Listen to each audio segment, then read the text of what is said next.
হাটে যে মিষ্টি কুমড়ো 20 টাকা কেজি, জমিতে সেই কুমড়োর পাইকারির দর মাত্র 2 থেকে 2.5 টাকা। চাষের খরচ না উঠলে বিক্রি করে কি লাভ? মুর্শিদাবাদের হরিহরপাড়া ব্লক, যাকে বলা হয় সবজি চাষের ভান্ডার, সেই হরিহরপাড়ার কুমড়ো চাষিরাই আজ চরম সংকটে। শীতকালীন সবজি থেকে ধান, গম চাষ ব্যাপক পরিমাণে হয় এখানে। বর্তমানে বাজারে যখন সবজির দাম আকাশ ছোঁয়া, বেগুন সেঞ্চুরি করেছে, তখন কুমড়োর এই হাল। একেবারেই তলানিতে কুমড়োর দাম। বাধ্য হয়েই চরম পদক্ষেপ নিলেন চাষিরা। বিঘার পর বিঘা জমিতে কুমড়োর উপরেই চলল ট্রাক্টরের চাকা।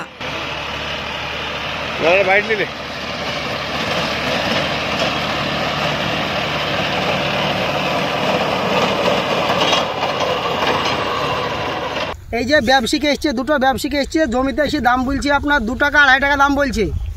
তাহলে এই করে লুসকান তো আমার প্রচুর পরিমাণে। গয়না টয়না বন্দুক দিই, লোকের কাছে ঋণগ্রস্ত করি, এই আবাদটা করে আজ পুরো লুসকান।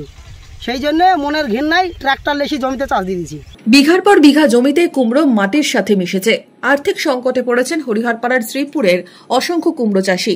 লাভজনক চাষ বলেই গয়না বন্ধক দিয়ে ঋণ নিয়ে চাষ করেছিলেন, অথচ এই পরিণতি হবে। হতাশ চাষিরা। দাম নেই। জমি থেকে কুমড়ো তুলে বাজারে নিয়ে আসার পরও শুধু পরিবহন খরচ তুলতে হিমশিম খেতে হচ্ছে।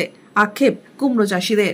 যখন ফলন বেশি হয়, তখন বাজারে চাহিদা ও সরবরাহের ভারসাম্য নষ্ট হয়, ফলে দাম কমে যায়। এছাড়া ভালো ফলন সত্ত্বেও অনেক চাষি পরিবহন খরচ বহন করতে না পারায় বা তাদের সাথে পাইকারদের সরাসরি সংযোগ না থাকায় কম দামে ফসল বিক্রি করতে বাধ্য হন। এক্ষেত্রেও এই কারণেই সংকটের মুখে চাষিরা, এমনটাই মনে করা হচ্ছে। হরিহরপাড়া থেকে মামিনুল ইসলামের রিপোর্ট, মধ্যবঙ্গ নিউজ। মুর্শিদাবাদ খাদি মেলা 2025 শুভ উদ্বোধন 26শে নভেম্বর। স্থান বহরমপুর ব্যারেক স্কয়ার ময়দান। প্রতিদিন দুপুর 12টা থেকে রাত্রি 9টা। মেলা চলবে 10 ডিসেম্বর অবধি। প্রবেশ অবাধ।